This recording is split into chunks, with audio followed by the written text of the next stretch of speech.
So, after you propel yourself into motion and you're ready to set goals, don't be afraid. I mean, I can remember when the platform said, we are doing a 2-hour ride.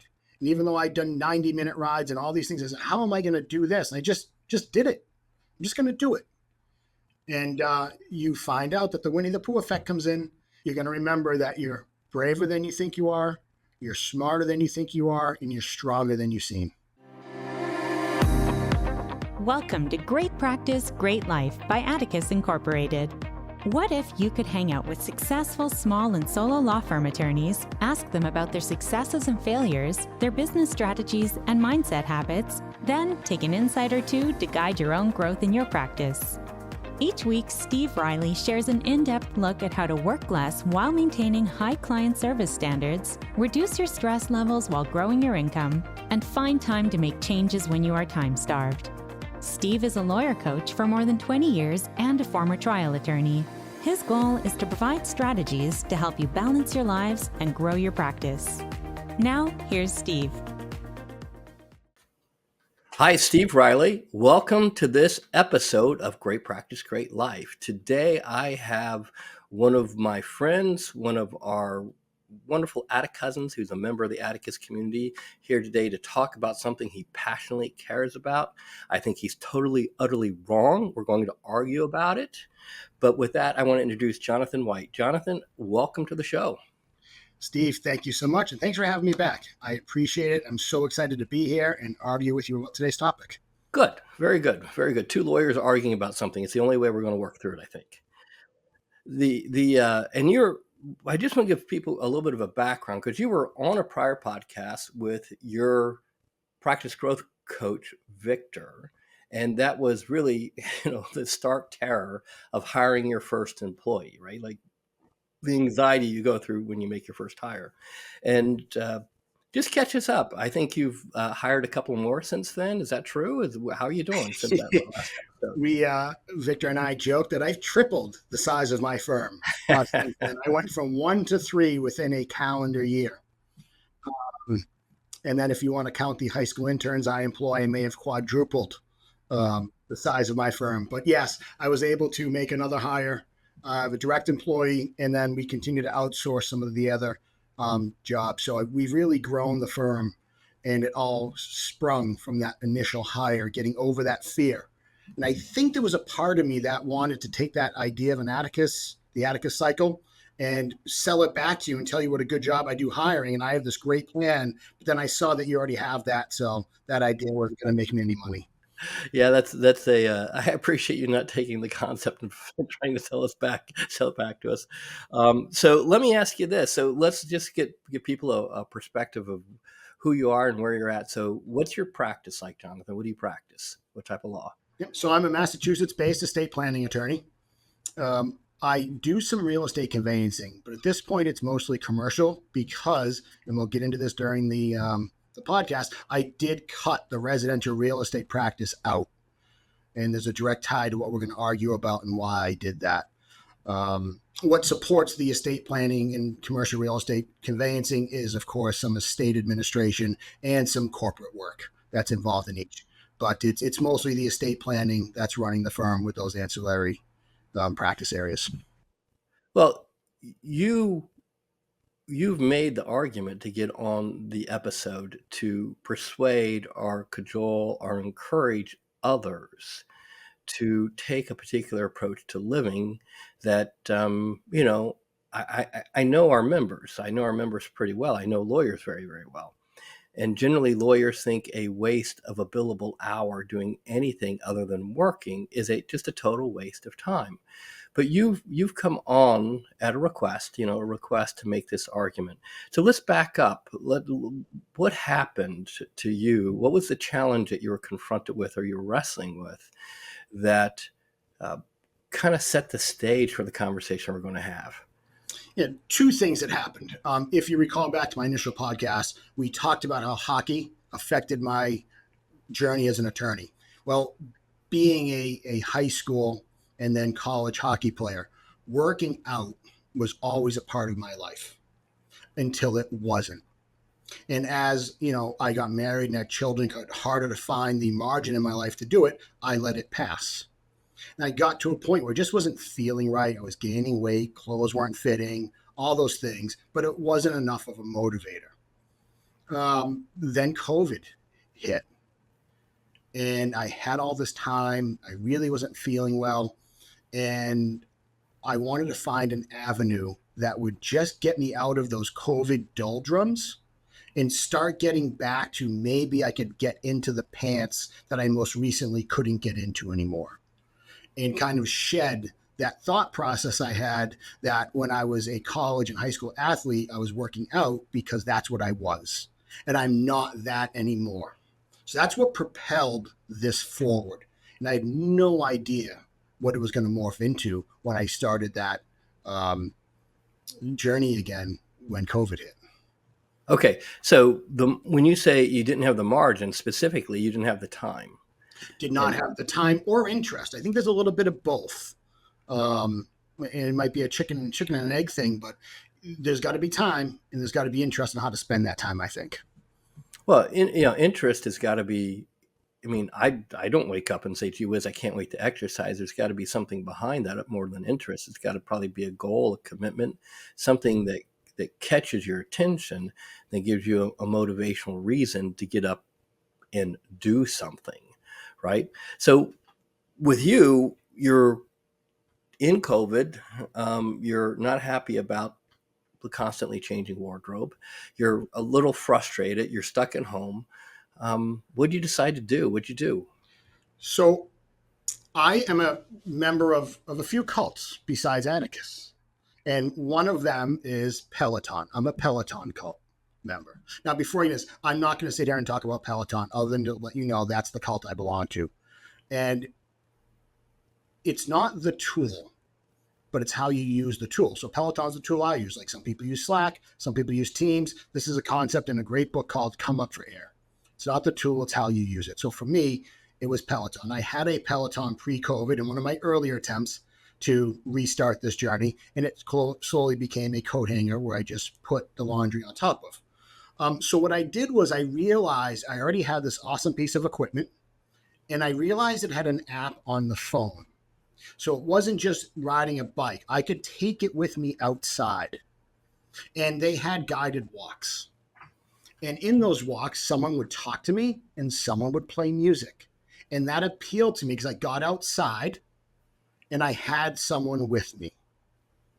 And that really was the initial motivator that got me out there consistently and then willing to do other things as well. Okay, so what was the initial goal that you set? My initial goal that I set was to get out of my house for 45 minutes every day. Okay. And like away from my yard, just out. Okay, so you set the goal, 45 minutes every day. You've got the app, the Peloton app that provides music and maybe some guided coaching while you're walking, and you've got your bike. What was in the way of doing this? Like, it seems like a simple goal. What prevented you from doing it? Lack of energy, lack of motivation, time. So one of the things that did happen for me in COVID, because I had a residential real estate practice at the time, was that boomed. Interest rates dropped, and I had more closings than I knew what to do with. And because my staff had to pivot out, I had to do more to make the closings happen. So I did not have a lot of time. So in this case, you've got actually more pressure to produce because you've got more business coming in the door, which is contrary to what most people were experiencing during COVID. And decrease in interest rate, higher real estate transactions, and your whole process had to change during COVID, like everybody else, right? Right. And so you had greater time pressure at that point in time, but yet you were able to do it, right? Is that what you're saying? Yes. Okay. Exactly what I'm saying. Okay, got it. And when was this? Because I know you've kind of achieved somewhat of a milestone that you were telling me about. Yeah, no, it was. So this started mid-April of 2020. And what happened was it occurred to me as I was looking at some of my metrics a couple of weeks ago that I hit 209 consecutive weeks of exercising. And that's 4 years. And that was in mid-April. So, mid-April, I saw this was going to stay. This was going to be life for me, and I needed to change. So I just started doing it. And then next thing I knew, I had 4 consecutive years of working out every week. So that's 209 consecutive workouts. Is that what you're saying to me, that you did 209 in a row? 209 weeks of working. 209 weeks. So how many total workouts is that? That's harder for me to quantify because I don't have the starting metric. What I can tell you is I probably had about 150-ish workouts on the Peloton belt, under my Peloton belt before this, and I'm now at 6,782 total Peloton workouts. That's stretching, meditation, weightlifting, body weight, yoga, riding, walking. All right, so that's 7,000 workouts. Let's round it up. Sound about right? Yep. And so if I'm doing this right, let's assume an hour per workout. That's 7,000 hours. And let's assume a billable hour of $500. That's a lot of money. Am I doing that right? 7,000 times, let's just say $500. That can't be right. 3.5 million. Is that right? You're better at math than I am. Well, let's just work with that as a premise, because that is a lot of revenue that you gave up. I mean, most lawyers, when they come into Atticus, especially people listening to this podcast, I understand they're after a great life, great practice, but this is where they'll be like, dude, you're wasting a really great billable hour every day. Like over 7,000 workouts, that's like 3.5 million in billable revenue. Like, what are you doing? And I'll have to cross-check my math on that. But what are you doing? I mean, that's a total waste of time. Why would I give up that money? So I can buy more pants. I can buy a lot more pants with that money. Like, what's your reasoning behind this waste of a good billable hour?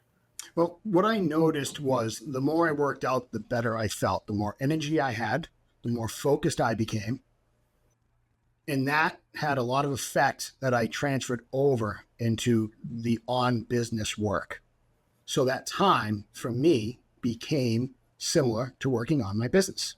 Well, explain that further. So, I mean, you're saying you're investing an hour a day on your own health, and that gives you increased energy. Makes sense. You don't have to spend as much money on pants anymore because you can fit into your pants again, right? And you're probably setting a great example for your family and team on, having a great life. So I totally get that. That makes sense to me. But how does it make you more money? Like straight up, how does it improve your practice? I don't get that part. Sure. This leads into something I've coined, the Winnie the Pooh effect. The Winnie the Pooh effect? The Winnie the Pooh effect. This is why like Christopher Robinson, Winnie, Piglet, all of them. Okay, good. I'm making sure I'm referencing that. It could be a rap star for all I know. There's a great quote that comes out of it. It says, "Promise me you'll always remember. You're braver than you believe, you're stronger than you seem, and you're smarter than you think." So what happened is this. One day, I did a 2-hour ride. It was offered. I did it. I never thought I could do it. I did. When I got done with that ride on a Saturday morning, there was nothing that would stop me from thinking that I could do anything I wanted to do. And I could transfer that over. So now all of a sudden, how I set goals for my firm changed because of the Winnie the Pooh effect. Because I'm like, if I can do this over here, and I have all this mindset shift and energy shift, I can apply it over here. And I can choose to play a bigger game. I can choose to chase harder goals, and I can achieve them because I'm stronger than I think I am, because I'm smarter than I think I am, because I'm braver than I believe I am. So that's one of the things that just happened. So all of a sudden, chasing a revenue goal seemed not only more reasonable, but more attainable. But once you start measuring it, it's achievable.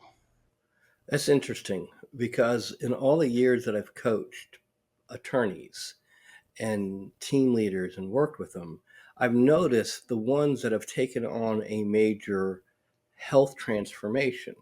And I don't care if it's Peloton, I don't care if it's working out with weights, I don't care, what it is, but taking on some form of exercise that physically impacts them, especially, certain disc profiles will respond amazingly well to exercise. And I've noticed that they actually do make more money. Now, we don't have studies that support this.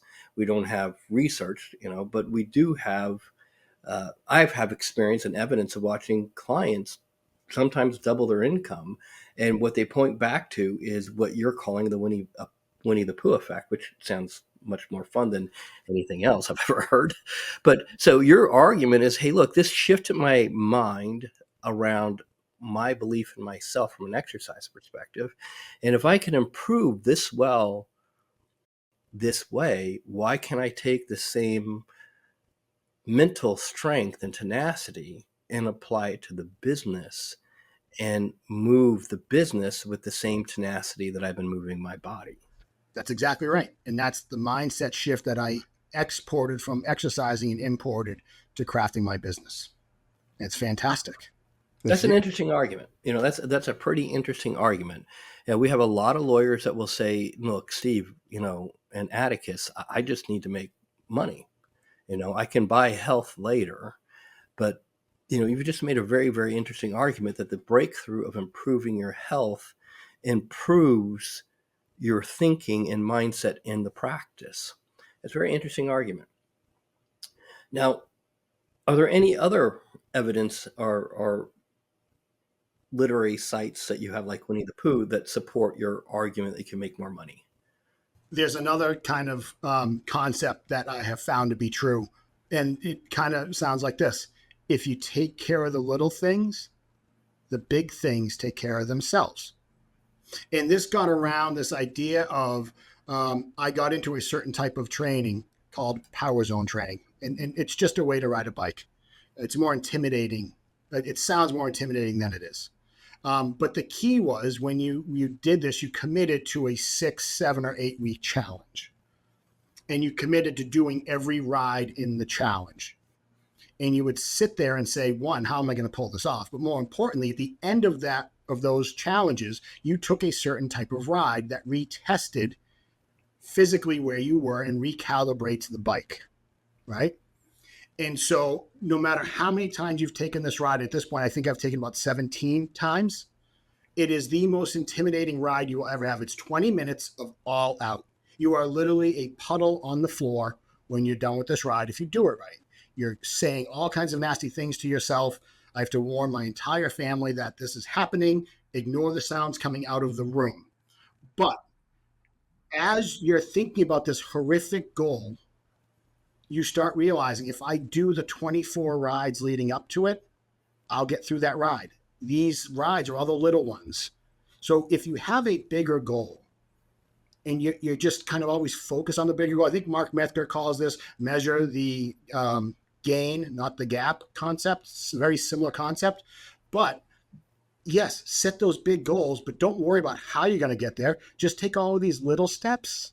And next thing you know, if you take care of the little things, that big goal is there. So that was another one that really hit me because of this FTP test, they call it in my world. Every time I took it, I could have confidence that I did all these little things along the way that got me ready for this. And the next thing I knew, that big goal was achievable. Let me give you a bigger example. Well, hold on. Before you jump. So I want to take this one apart a little bit because it's a great example of goal setting. So if you're listening to this as an audience member while we're talking about exercise, this is a terrific example of goal setting from the perspective that we benchmark how we're doing, right? And that's the bike, the ride, the 20-minute ride. We benchmark how we're doing. We confront a challenge. And I love the term challenge. Is why we use the term challenge in the Practice Growth Program, Dominate Your Market program, because the challenge focuses your thinking on a goal that seems outside your reach. Like, I can never do that.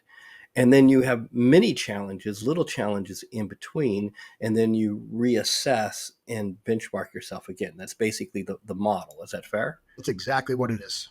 Okay, great. I just want to make sure because that's a model that regardless of what you're doing in life, you can take that model not only for fitness, but also for cash flow, hiring, training. There's so many different ways, but it's a pretty straight up goal setting benchmark, create a challenge, mini milestones, remeasure the challenge. And so I just want to share that and outline it quickly for people who are saying, look, this is a cute podcast talking about the benefits of exercise from your perspective, Jonathan, but it is a good waste of a billable hour for me as I listen to this podcast. So go ahead on with your next idea. The next idea has to do with something that I call the pivot. And the pivot derived. So as I kind of started down this exercise journey, initially it was just to keep me sane in COVID. Then I realized I was committed to this. So in 2021, I set a fitness goal for the first time in a long time. And the fitness goal was actually to take one Peloton class every day. And I sat there as I committed to this goal. And I think you know me well, Steve. If I commit to something, I'm going to try to do it and probably figure out how to do it. I got into going, oh, what did I get myself into? This is going to be awful. But then I got this idea about the pivot. It didn't mean that, well, the pivot was a couple things. One, it didn't mean I had to do a 45-minute bicycle ride every single day, right? Some days it meant I just had to stretch because I had to listen to my body.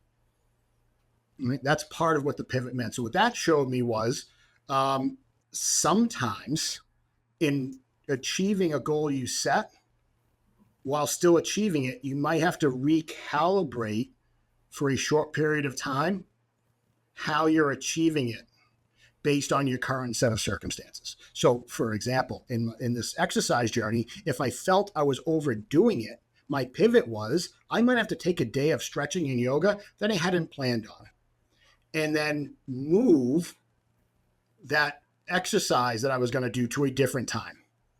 And for me, the connection became sometimes I have to go to court. Not a lot, but sometimes I do. And when that happens, I might have to move the time I was going to spend working on my business somewhere else. And that idea of, oh, I'm already doing this somewhere else and it makes sense to bring it over here was huge for me because I wouldn't lose what I set out to achieve. I just sometimes had to recalibrate when and how I did it. Does that make sense to you? Yes, sir. It makes perfect sense to me. So what you're calling the pivot was more or less a mindset around being flexible in looking at your week or your day and making adjustments both on how you're physically feeling, what your capabilities are, but still keeping your commitment of a workout a day, basically. Right. Perfect. So, but if we stay on the pivot, there was a second part I think you just started to pull out.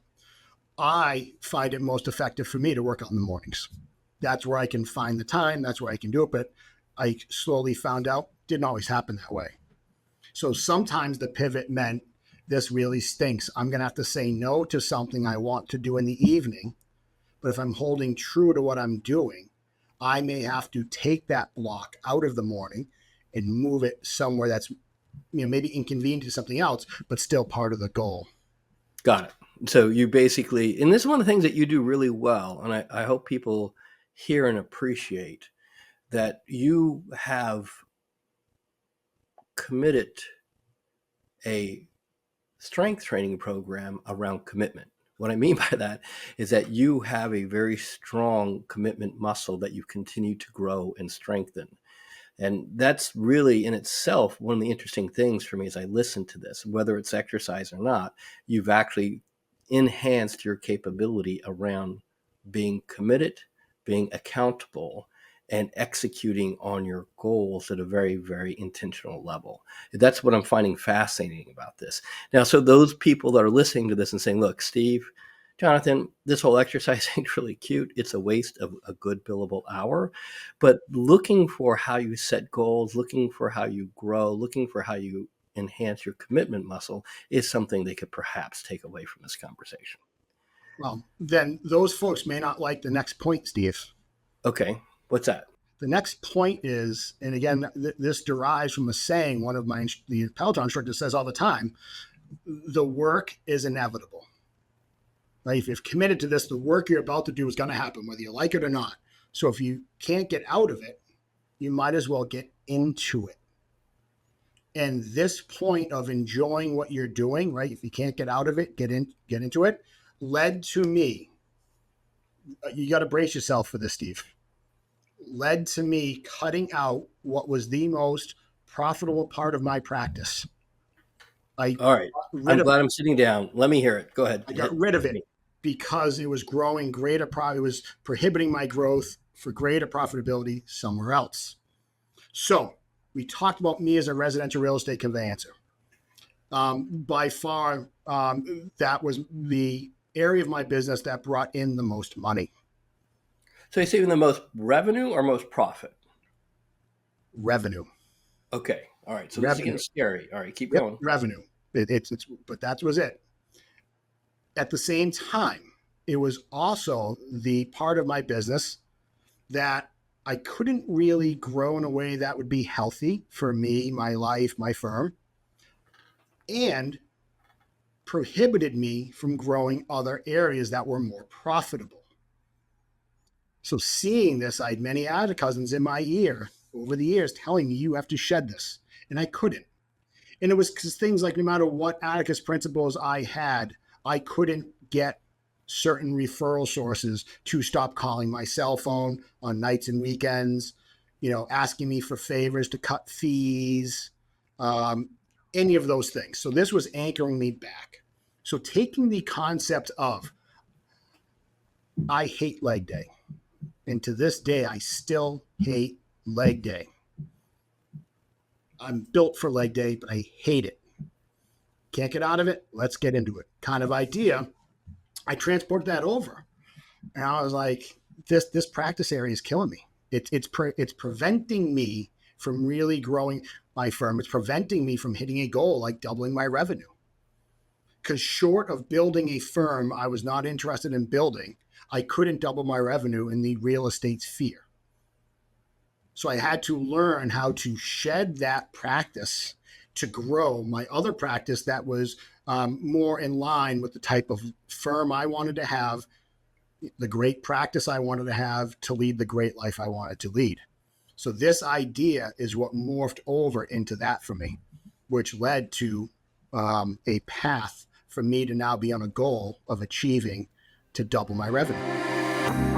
Hey, Steve, I just want to talk to you for a minute about a new workshop that we've been teaching. It's probably my favorite workshop to teach right now.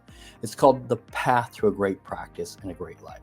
So it doesn't matter if you're a member or if you're new to Atticus, this is a perfect place to come and start your journey of what a great practice and a great life looks like to you.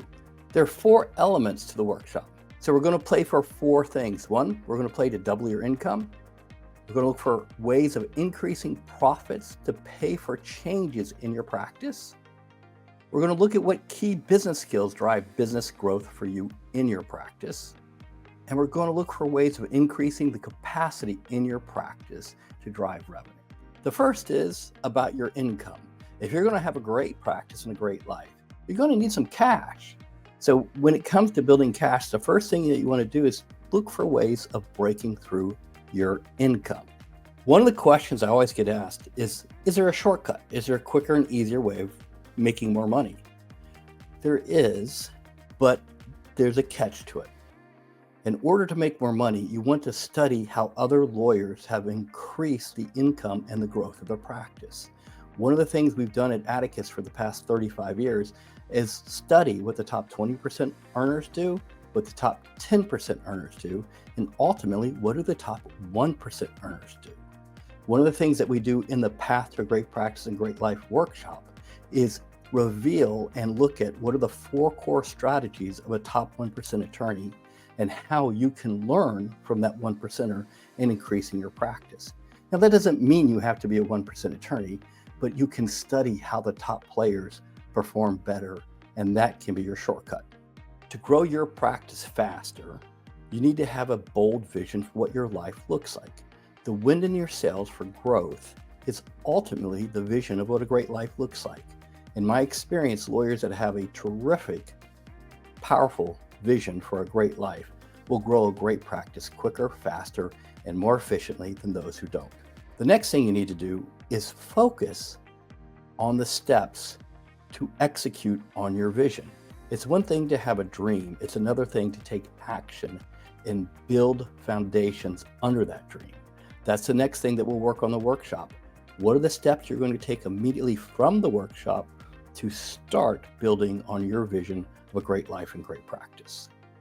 So if you're a fan of the conversation of what a great practice and great life looks like, this is the greatest opportunity for you to take action now and register for the workshop so we can work together on taking your vision of your great practice and great life and making it come to life.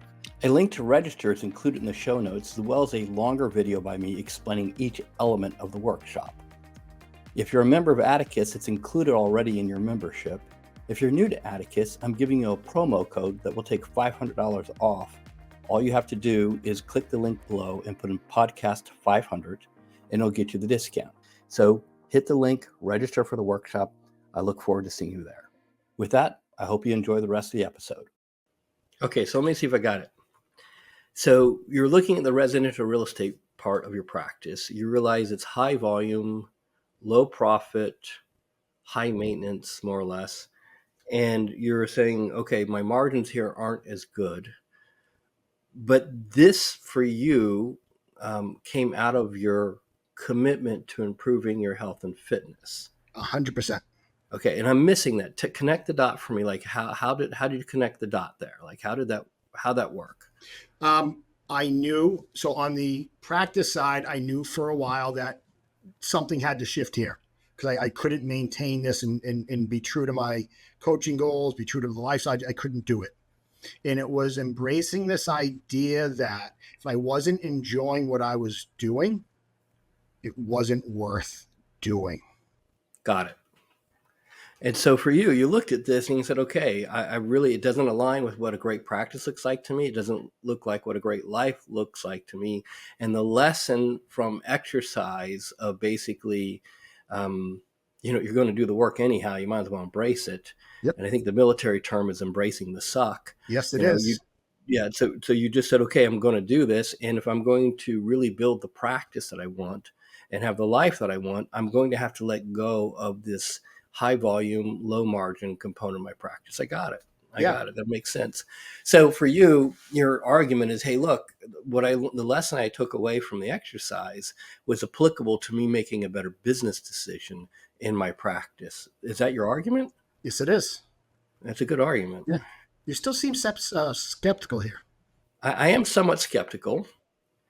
There is one more kind of nugget to pull out.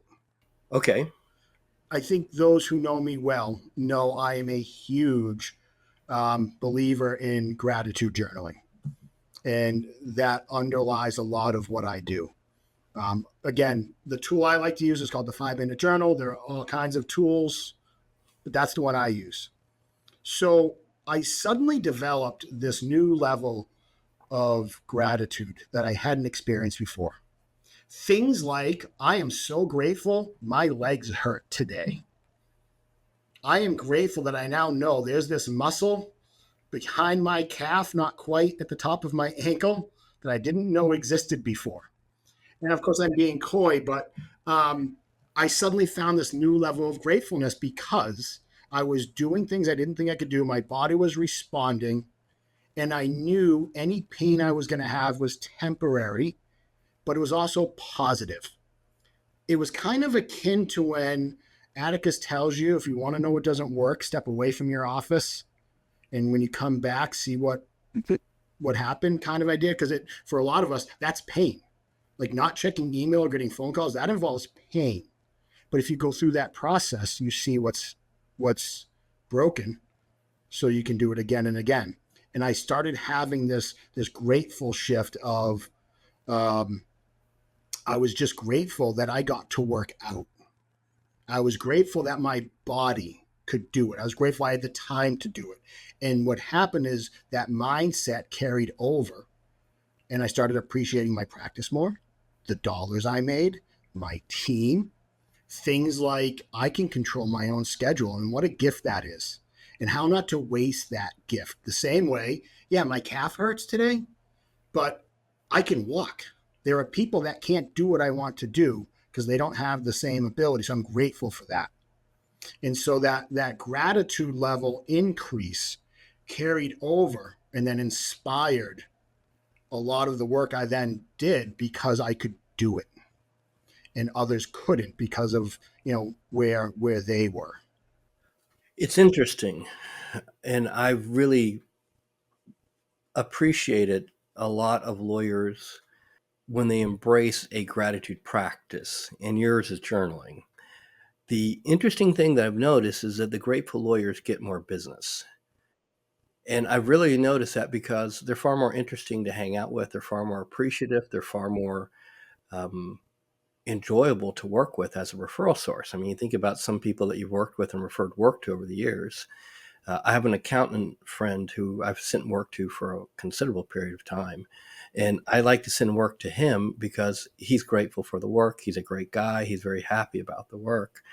Um, and as I think about it, Jeanette Bird, who's also an accountant, is also grateful and happy for the work. So I think about people I've referred work to over the years, and I always seem to select people that are grateful for the work, appreciative of the relationship, and not expecting me to send the work to them because they're super smart lawyers or super smart professionals. So I think the gratitude approach is ultimately becomes more of a magnet for work, referral work, because I don't know about you, but when I get a thank you note or a thank you gift or even a little Starbucks gift card for a referral or something like that, I'm appreciative of someone who's appreciative of me. So the gratitude is part of the experience. And for you, the gratitude became a direct byproduct of exercise, which, okay, so I might buy into that a little bit, but not completely. I'm just saying, not completely. Well, I think there's two more points. The one is you can't fake that either.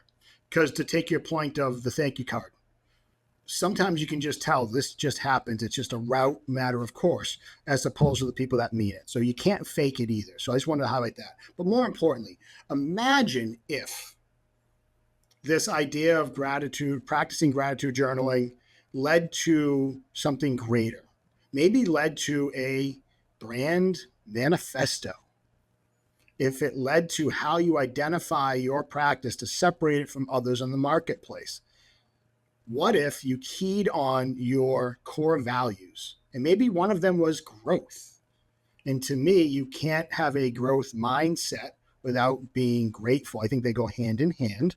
And what if you started working on a through line for your practice that was always growing? And that's how you approach your marketing and your client interactions.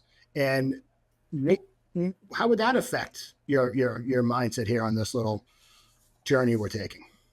And so it's interesting. Always growing is a fascinating concept.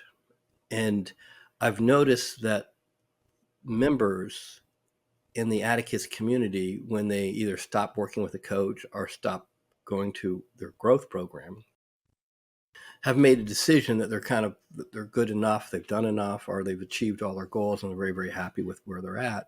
And within 12 to 24 months, all the growth starts to decay and starts going backwards. They start losing momentum because they've made the decision that they paid enough of an investment for growth that they don't want to grow anymore. And it kind of goes back to your sore muscle analogy. And I've said this really weird statement sometimes in programs, and I'm going to try it out with you, is frustration is a byproduct of a very great goal. Frustration, anger, why is this not working, are all byproducts of a very, very great goal because they're byproducts of an obstacle that's in the way of the goal. And one of the reasons we encourage lawyers to take time off is so they can see, like you said, where things fall out of the practice. When they take time off and something doesn't work, then they can examine their systems, examine why their training is not working, why did this break. It is in itself education, right? So your soreness of your muscle is a byproduct of the lactic acid, right? And a byproduct of the exercise that you've done. And it's letting you know, you're not as good shape as you thought.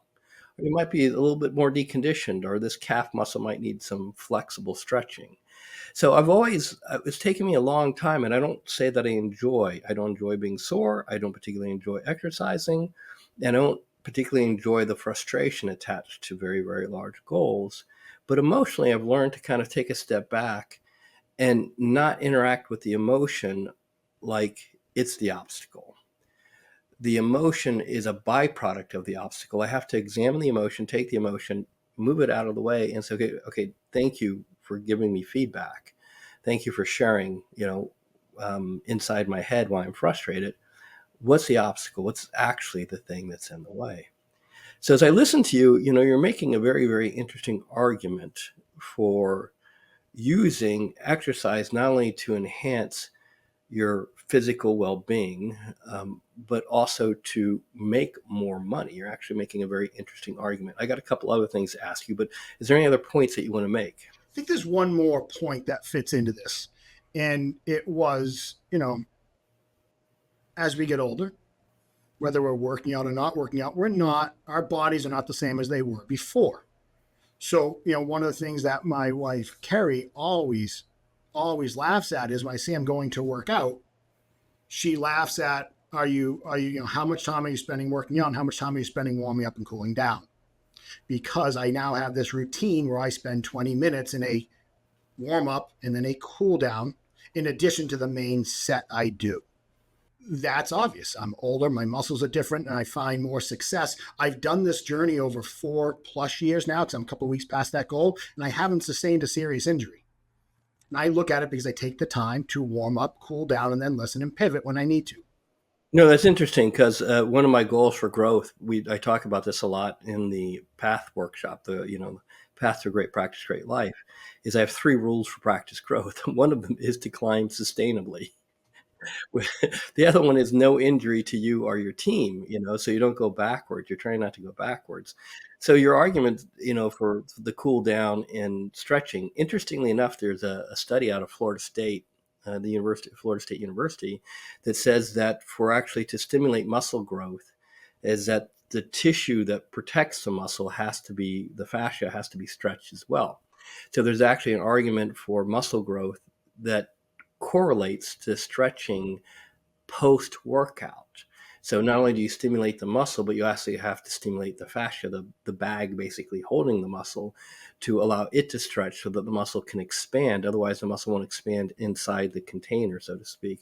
Interesting study. So, I won't get an argument with your wife about your stretching and your warm-up, but she just laughs. She goes, "How long are we spending now?" I'm like, "Oh, I just got to work out, then we can go eat." She goes, "Is it an hour? Is it 3 hours? What are we doing here?" The point, though, I wanted to make is this, and I think you're going to like this one. I really do, because it's going to play on the use of the planner, of the My Great Life planner. What I realized was if I take the time to warm up and cool down, I'm more successful at reaching the milestones I wanted to reach. I feel healthier, all those things. Then I started realizing, Oh, slow down. You feel what? More relaxed, more ready to achieve my goals. Did I? So I thought you said happier. I probably did. I was happier. Okay. Because I felt better. If I'm happier, I'm going to do more things. But to tie just back to the planner, what I started to realize was the planner was no different for me than a warm up and a cool down, because the more I used it to set my day up, to warm up, and then at the end of the day to look back to see what worked or didn't work, to cool down, the more effective I got at not only using the planner regularly, but using it more effectively to see what was working and wasn't working, to then figure out ways to replicate what was working and to fix what wasn't working. So for me, spending that time in the morning to set up my day, and then spending that time at the end of the day to look back at what happened, is as important as the work that I did in the middle. And that was a direct rip from warming up and cooling down in my exercise routine. And that completely amplified my use of the planner, from not just being sure that I use it, but how to use it differently in a way that I would argue was more effective. Yeah, that's excellent. You are actually shifting your performance. So that's brilliant, because What you're doing in the morning, your warm up is you are in your mind and on paper using the planner as a way of focusing your thinking for the day. What you're doing at the end of the day, what you're calling your cool down, is reviewing your performance and reviewing how you actually did so you can learn from your performance. Now, this is a critical thing because you're now taking every day and using every day as an opportunity to improve your intention, improve your focus, and improve your performance. This is a critical element that are pointing out that a lot of people do not appreciate around how to be a better performer. Sometimes they look at 90 days at a glance, sometimes they look at a week at a glance, but it really takes a whole different level of thinking to go, actually, today is the best lab I have for improving my performance, my focus, my effectiveness. Well done, Jonathan. Well done. Very, very few people get to that level of intentionality and focus where they really appreciate that this next day, the next 24-hour period, is an incredible opportunity for improving their focus muscle, their intentionality, their thinking. Really well done. Very Thank you. well done. I'll take that one step further. I have now also realized that pursuing this exercise goal has not only affected the planner, but has affected the entire My Great Life worksheet. Let me explain to you what I mean. One of the things that I again like about the Peloton platform is it does track how you're doing. So the KPIs are crazy. I can log onto the bike, the app, the computer, anything, and it'll tell me how many workouts have I done. It'll break it down by bike, running, whatever. It'll break it down by minutes in the last 30 days. All of these KPIs are incredible, but it doesn't give you like this overall thing. It just gives you all these little snippets. And so the effect of that on My Great Life and pursuing My Great Life was it one, obviously, if it just needs to be stated, exercise is now the foundation for My Great Life, right? To me, pursuing an exercise goal, being in good health is the foundation to all of My Great Life goals. Because I'm not healthy, I can't pursue those goals. That, right, just as a foundational model. But to the point I'm making, it shifted how I framed my goals. And I'll explain to you by using one of the goals. When I first did the My Great Life planner, When you say the My Great Life Planner, you mean the 10-year tool? the worksheet, sorry. Okay, My Great Decade. Yep. One of my goals that I wrote down was swim with great white sharks. And before people saying, oh, that's an adrenaline junkie thing, it wasn't. My oldest son, who just graduated from college, is now a marine biologist. And he was the first out of the house. He went to school in Florida. So I envisioned, how do I stay connected with Thomas as he goes through his 4-year college journey and beyond?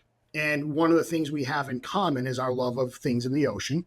So I will go visit him, right? We're in Orlando. I will take time to drive to St. Petersburg, spend the weekend with him and snorkel. And so the crazy like life goal I got was he and I will eventually take a trip to swim with great white sharks. So that's to me akin to I'm going to do one class a day for X time. Well, what do you do when you achieve that goal? As big as that sounds, that's actually a very achievable goal. You need time and money. I thought you had to be scuba certified. No, you don't. You can just go in.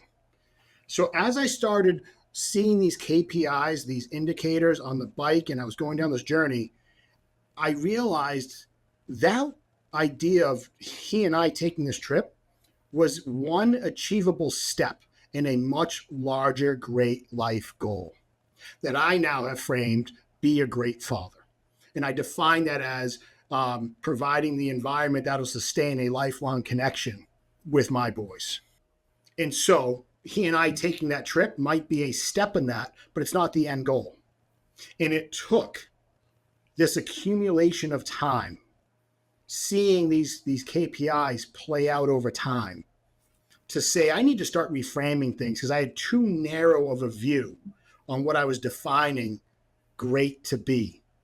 I need to step back and redefine those goals. So just as kind of I had this idea that being healthy, being in shape is a foundational thing for my great life.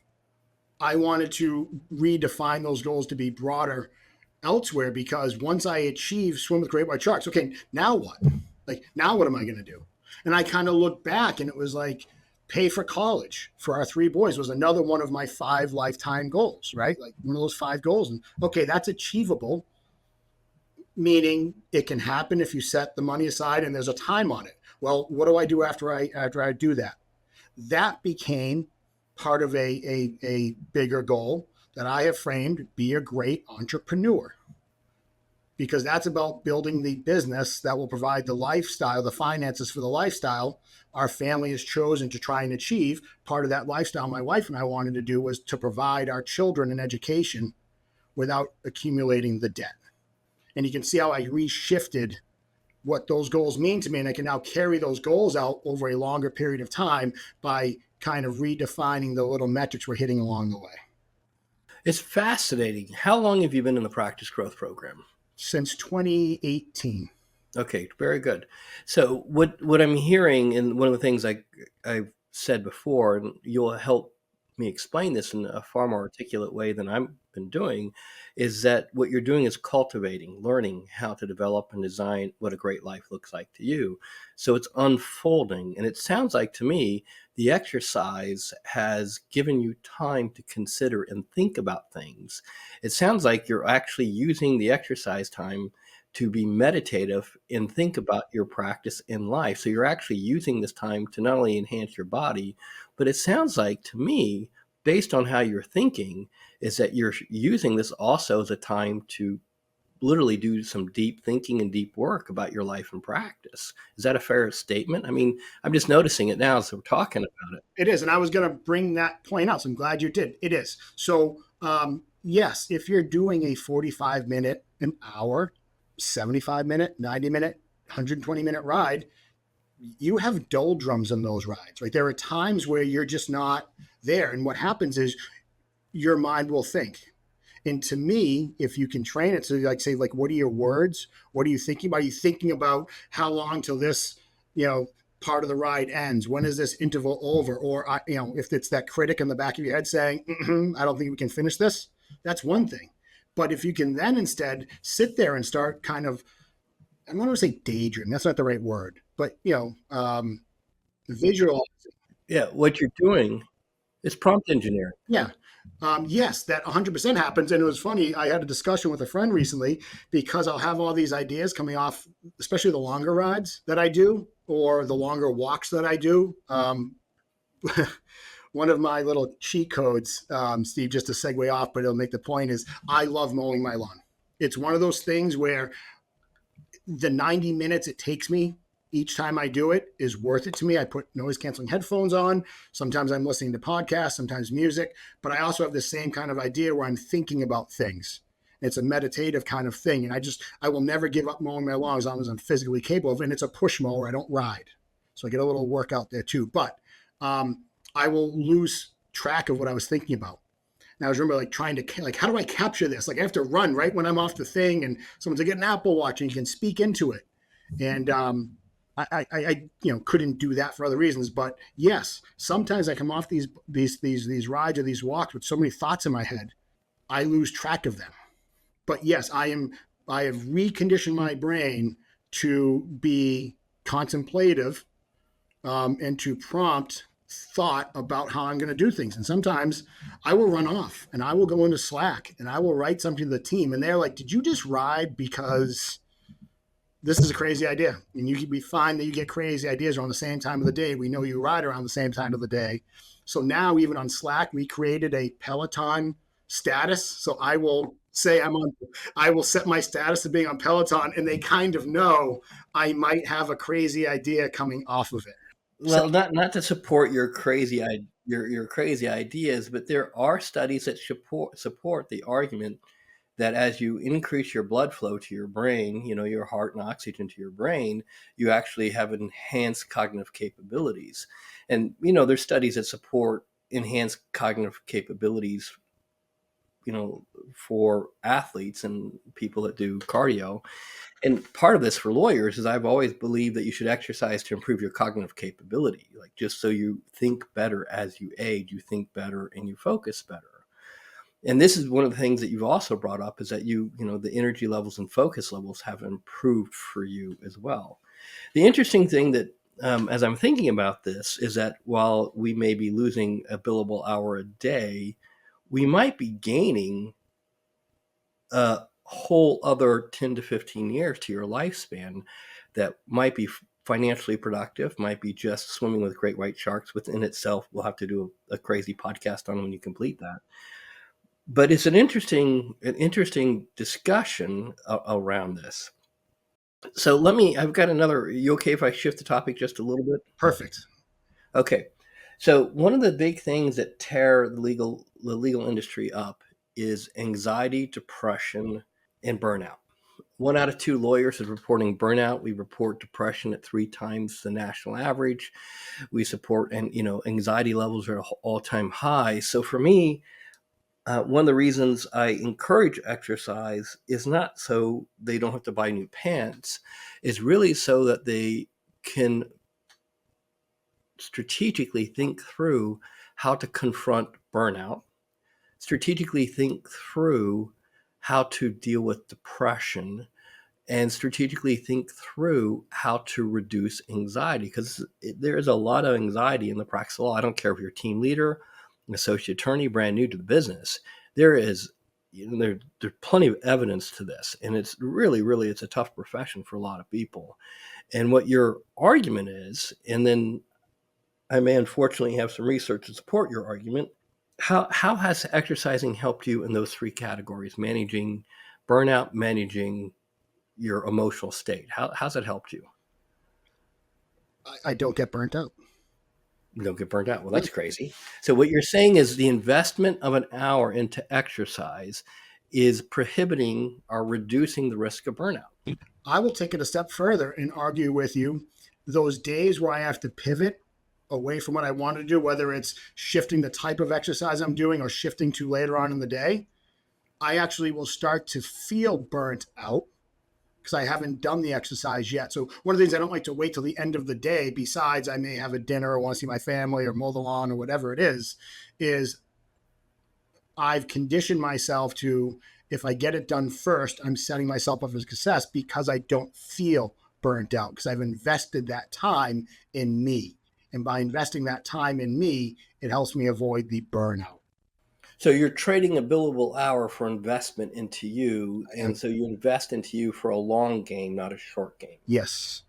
And your argument is not only are you investing for a long game, but you're actually improving your practice financially because it's giving you time to think, time to improve, time to work. Anything else? Because I have a couple of studies here that I found that I think are interesting that I'm going to share with you and ask you to comment on. I think to kind of put a cap on that last thought, to me, when you get done doing something, especially if you pick a challenging one, the chemical effects, the dopamine that you're getting at the end is a little longer lasting than the video game type dopamine.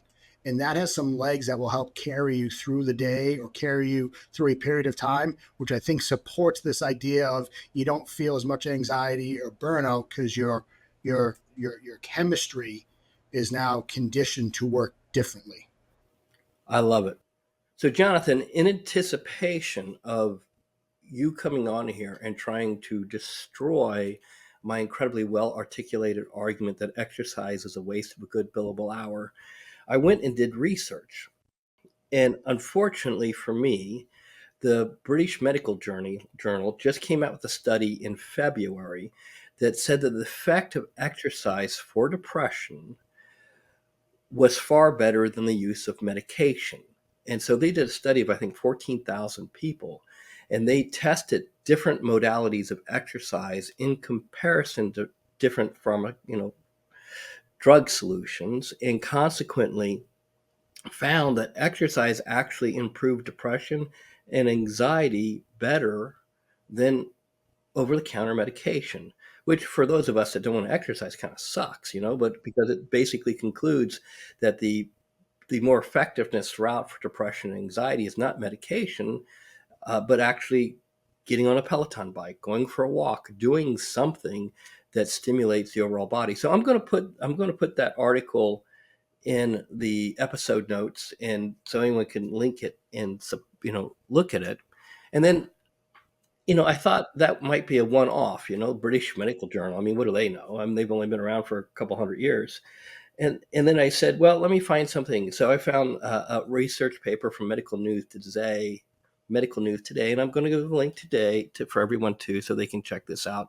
And it concludes once again that exercise is actually more effective than medication for depression and anxiety, which really, really, once again, stinks for those of us that just would rather take a pill, because it concludes that it's more effective. And then, just when I thought I found something to work with, and oh yeah, by the way, the Medical News Today study said that they found that exercise was 1.5 times more effective than medication.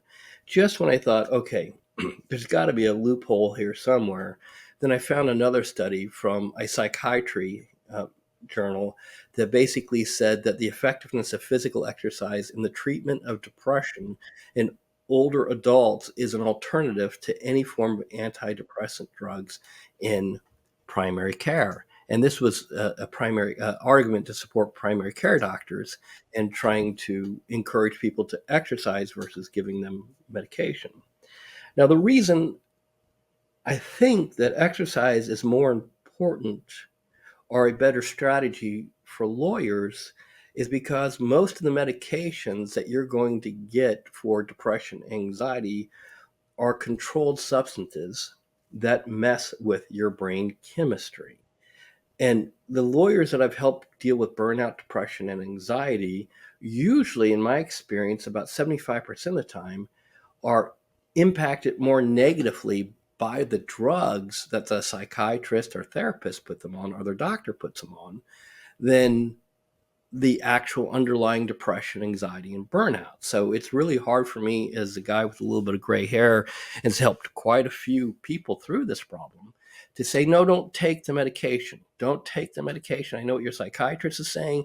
I know what your therapist is saying. Don't take the medication. Trust me. Let's start a vigorous exercise program, which is counterintuitive at a point in time when they don't want to exercise, at a point in time where they don't want to do anything other than curl up in a ball under a blanket and have a good scotch. This is the number one strategy that I think to work oneself out of depression and anxiety. So these studies really, unfortunately, counter. In full disclosure, I want to share them with you, but I also want to get your thoughts on that, because you said, hey, look, I'm not getting burned out. I'm actually finding exercise a great antidote to burnout. What are your thoughts on these studies? My kind of unscientific control group of one found that I would agree with that. And I would couch it this way. As I was going down this journey and doing this consistently, what I found for me was some days I showed up because I needed the exercise. I needed the workout. Some days I showed up because I needed to hear the coaching. I needed to hear what those instructors were telling me in the workout I was doing, because in addition to walk faster, ride harder, they have other things that they would chime in. That's one reason to kind of just give this last kind of full disclosure on Peloton. I don't like riding a bike to nowhere. Like, I don't like that. That's not, I didn't say, oh, I want to go do this because I want to just pedal in place for 2 hours at a time. I didn't know about the off-bike opportunities when I invested in the bike. What gravitated me towards it was their coaching. What they say to you while you're working out is very similar to the coaching ideas that we subscribe to in Atticus. So I got symmetry in those lives and the approach on it. So sometimes I showed up for the coaching. And Steve, some days I showed up for that playlist.